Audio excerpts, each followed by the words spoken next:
Hey, how's it going, everybody? Milo here, and I want to bring y'all an Imperialdramon BT-16 profile. This is just my way of how I want to play the deck and what I run in it. You can use it as ideas for how you want to make yours. All in all, don't just use my build as a guide. And we'll get started with the rookies. I'm playing 5 rookies, and we're playing 4 Demi-Vmons, the new BT that gives the plus 1k DP if you have 2 or more colors on your Digimon. Really good because of the DP bonus that's all turns and stuff. So running 4 is a must. And then I play one Minomon or Minomon just cause. You can actually probably swap it out for a what is it, a Bukomon or whatever it's called that gives jamming. That way, even if you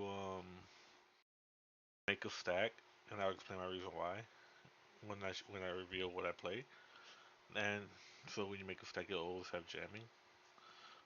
But those are the eggs.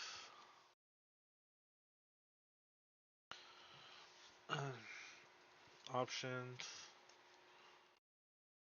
and tamers.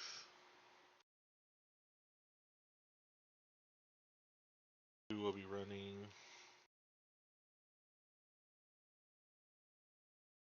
4 of the new Davis and Ken.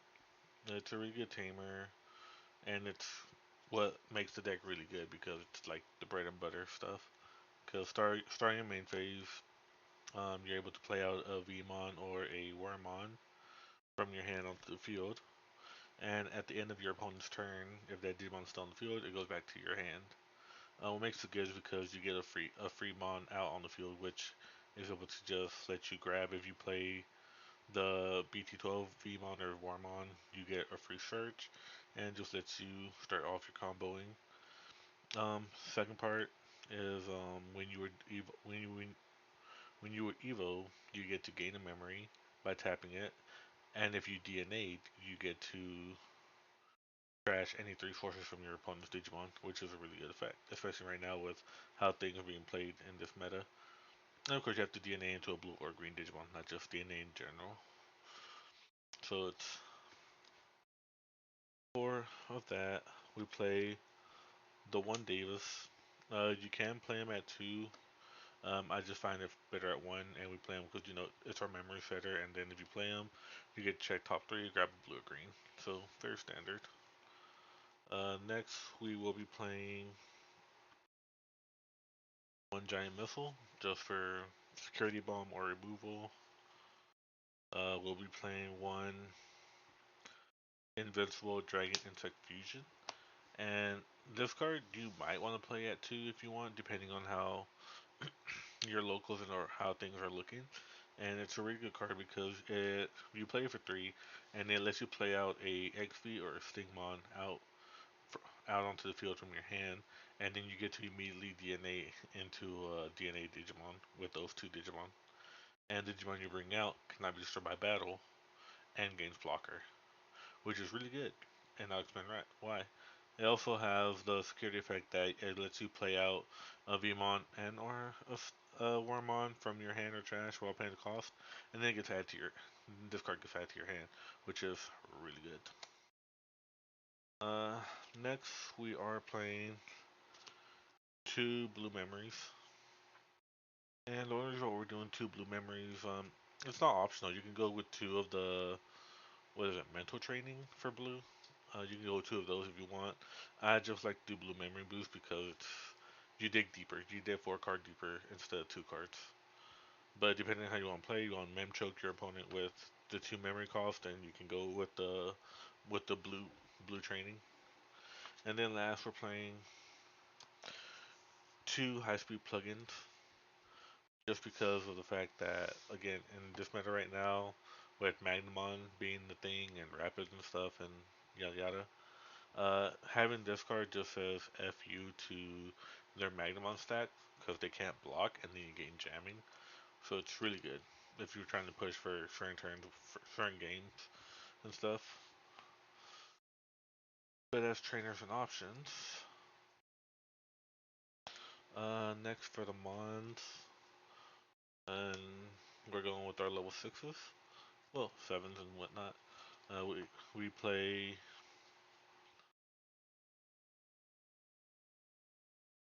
three of the new Dragon modes just because it's a really good card, like extremely good, especially what's being played right now. So on on Digi, you get to suspend. Well, not you get to target one of your opponent's Digimon or Tamers, and they cannot unsuspend until the end of their turn. So it stuns a Digimon or Tamer, and then if you're suspended, you get to tap one of their Digimon or Tamers to unsuspend your Dragon mode, letting it be letting you use it for another attack. So it's a really good card. Second effect is all turns. If your opponent was to Evo, well, not Evo. If your opponent, yeah, Evo. If your opponent was to Evo or play a Digimon by effect, so if they were to Evo into a Digimon by effect or play one by effect, you get to immediately Digivolve into a fighter mode free cost during your opponent's turn. And essentially, what that means is if your opponent wants to pop a training or whatever, training does make you Evo by effect, so you get to immediately Dragon mode, well, Fighter mode into your Digimon because of Dragon mode's ability. If they were to Ace Blast Ace on your attack, you get to Evo into your Ace card or Fighter mode because of Dragon mode, as long as you have a Tamer, of course. And it just builds a play, so it's like I attack, uh, opponent blast Ace into Mega Gargo, whatever. You get to Dragon mode, blast Ace into a fighter mode. Now you negate basically their Ace because you get priority because it's your turn and you're attacking, stuff like that. Or if they just mess up and they play a Digimon not bound the fact because they're trying to juice or whatever, you just punish them for it. So three of this, really good. Um, Next we're doing two fighter mode aces, and this is just your new top one of your new top ends for the deck. Um, when you on player Digivolve, you get to return a opponent's Digimon with as many or fewer sources than this card back to the hand, no, back to the bottom deck, not hand. And then end of attack, if you have, you get to unsuspend this, and then if you have a Dragon mode in the source, you get to return one of your opponent's suspended Digimon to the bottom deck. So it's like end of attack, unsuspend, you bottom deck something. So really good card. Well, it does have an overflow of four, so you gotta watch out for that. Then we're playing two copies of the BT-12 Imperialdramon Fighter mode. And the reason we're playing two of these because, of course, Dragon mode lets you evo into any fighter mode, so it doesn't have to be just the Ace. So you can go into any fighter mode. And the reason we're playing this because it gets the DP boost from from its sources, so you're hitting numbers that you need to hit if you're going against certain cards. It's a blocker, and in certain cases, it's a board wipe because of its effect. So it's like when Digi suspend all your opponent's Digimon with no sources, then you bounce one of them to the hand. But if you have Dragon Mode in your source, you can add Dragon Mode to your hand, and you bot deck all of their suspended Digimon, just like that. So it's a board wipe if you get it. It's also a blocker, and as long as you have um, X colors and stuff in source, he also swings for an extra security check, along with getting plus 1 KDP for every color in your source. So if you have blue green, he gets plus 2K, making him 15. Your inheritables push him up to 16. If you have other stuff, he can generally hit 18, 19K easily for certain matches where you need it, like against Magna. And then last card we play is just one copy of the what is this BT5 Omnimon X Anti. And sorry for the glare, but we play one copy of this guy just because for the Magnemon matchup really. Um If you're on this guy and you have other resources, your opponent tries to swing with Magnemon or whatever, because you're not affecting the Digimon, you're affecting the attack. You can strip two sources from this to negate the attack, so it just stops them right there. So it can like cook them for a turn, and basically if you get back to your turn and they can't like give invulnerability to the Magnemon, you can kind of just win off of that. So it's kind of like sneaky in a sense. But those are your sixes and sevens. Next for level five, it's your standard. You're playing for the new Pyodramon, and card's really good because it introduces partition. So if this Digimon was to leave the field by effects or by DP reduction, you get to play out a level four of each color that was used to make this card onto your field. So it's really good. But when Digivolving, when you bring this guy out, it suspends all your opponent's Digimon with forces equal to or less than this card, and then they can't unsuspend for. Then it gives a blanket effect that none of their suspended Digimon can unsuspend. So even if they didn't suspend the Digimon by the first part effect, if your opponent was to swing or do anything with their Digimon, or if you was to suspend them, because it is a blanket effect that it keeps everything suspended, they won't be able to unsuspend. And then when attacking, if you attack, you suspend a Digimon. If you can't suspend anything, he restands and you can swing again. And then inheritable is just partition, which is really good. So we're playing four of that. Then we're playing three copies of the FT9 Pyodramon. And this is your standard DNA. This is your standard DNA card where you just DNA, you pop a. If you DNA, you bounce a Digimon with 6,000 DP or less to the bomb deck. So it's like removal for like any level fours that your opponent's trying to keep for an ace player or whatever. And then when you attack, you get to unsuspend this Digimon. So it's really good. And then we're playing the one copy of BT-12 Dino Beamon. It is BT-12, right? Yeah, BT-12 Dino B. And the reason why I play this and I don't play like Chimeramon, or I don't play like a another Pyodramon, is just mainly because this guy, when you DNA with it, you get to suspend one of your opponent's Digimon, and then you get to give him plus 3k and swing.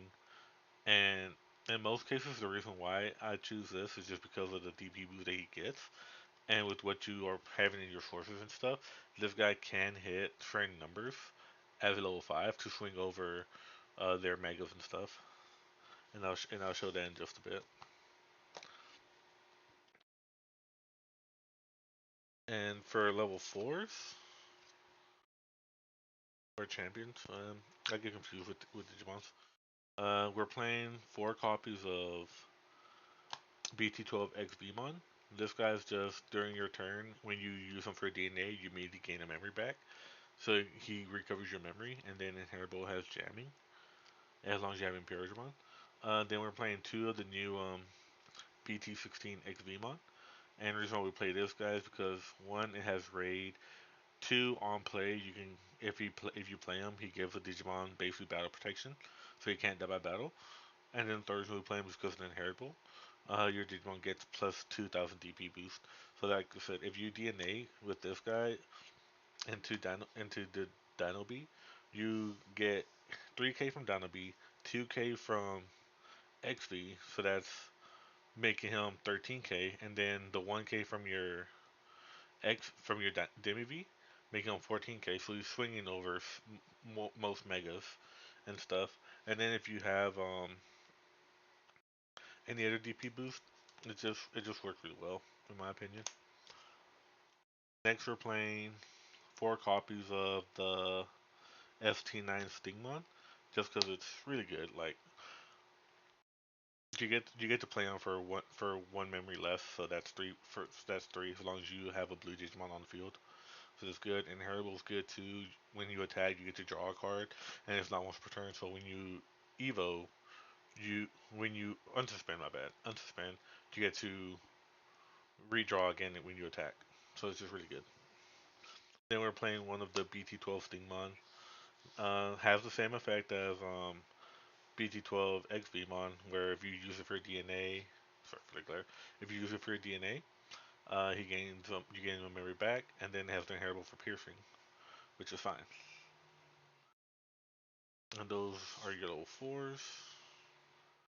And then on to your level threes. You are playing four copies of BT-12 Vmon, which is the main guy you want to always like bring out because with Davis and Kane, you bring this guy out on play, check top three, add a card with Imperialdramon or free in its trait or name or whatever, and then one Davis or a card with Davis in its name, and they go to your hand. Then it has the inheritable for end of turn. You get 2 DNA with this card.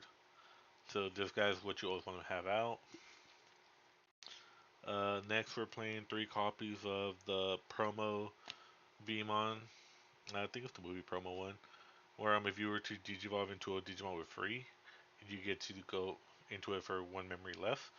So it saves your memory, and then its inheritable is you get to draw a card when you attack as long as you have 2 or more colors. Then we play 2 copies of the new Vmon, the BT-16 Vmon, which is once per turn, during your turn, if you play a Digimon or evo into another Digimon while he's out, you get to gain the memory, which is really good. And then have the inheritable, this Digimon gains 2000 DP, which again comes a lot in play when you're using it for this guy. So again, like 13, 15k, or if you go into this guy, because of the extra color, you're hitting magical numbers. Then we play 2 copies of the new Wormon from BT-16, and it just has an on play and start your turn. Um, if this Digimon can Digivolve into I think it's a what Stingmon or is it Digimon with free? Yeah, a level 4 Digimon card with Insectoid or free in its trait for the cost reduction of 1 from your trash. So it's really good because you can potentially, if you're missing an XP or a Stingmon in your hand, and you can't draw it, but you have this guy in raising, and you at least have one of them that you're missing in trash, this guy grabs it basically. So it can save, and then it can save you like in certain scenarios, and then it has the inheritable that when you attack, suspend one of your opponent's unsuspended Digimon. Well, yeah, suspend one of your opponent's Digimon. And then we're playing 1 copy of BT-12 Wormon, which is the same effect as BT-12 Vmon. You check top 3, add a card with Imperialdramon or free in its name, and then 1 card with Davis. Not Davis, Ken in its name. In your hand. And then inheritable UDNA at the end of your turn. But that is the deck profile. And again, mine's not like the go-to profile that you would need to, but it is a basis if you're trying to build a deck and you don't know like what cards you want to use. A lot of people tend to want to use the new Stingmon, which has I believe retaliation, which is good and can come up in certain scenarios. But this is what I've built, how I built it, and how I've been enjoying the deck. And yeah, if you decide to build it like how mine is, let me know how it goes for you. Know if you like it or not. I will be posting another deck profile, most likely a Tyrant and or Rapidmon, so stay tuned for that.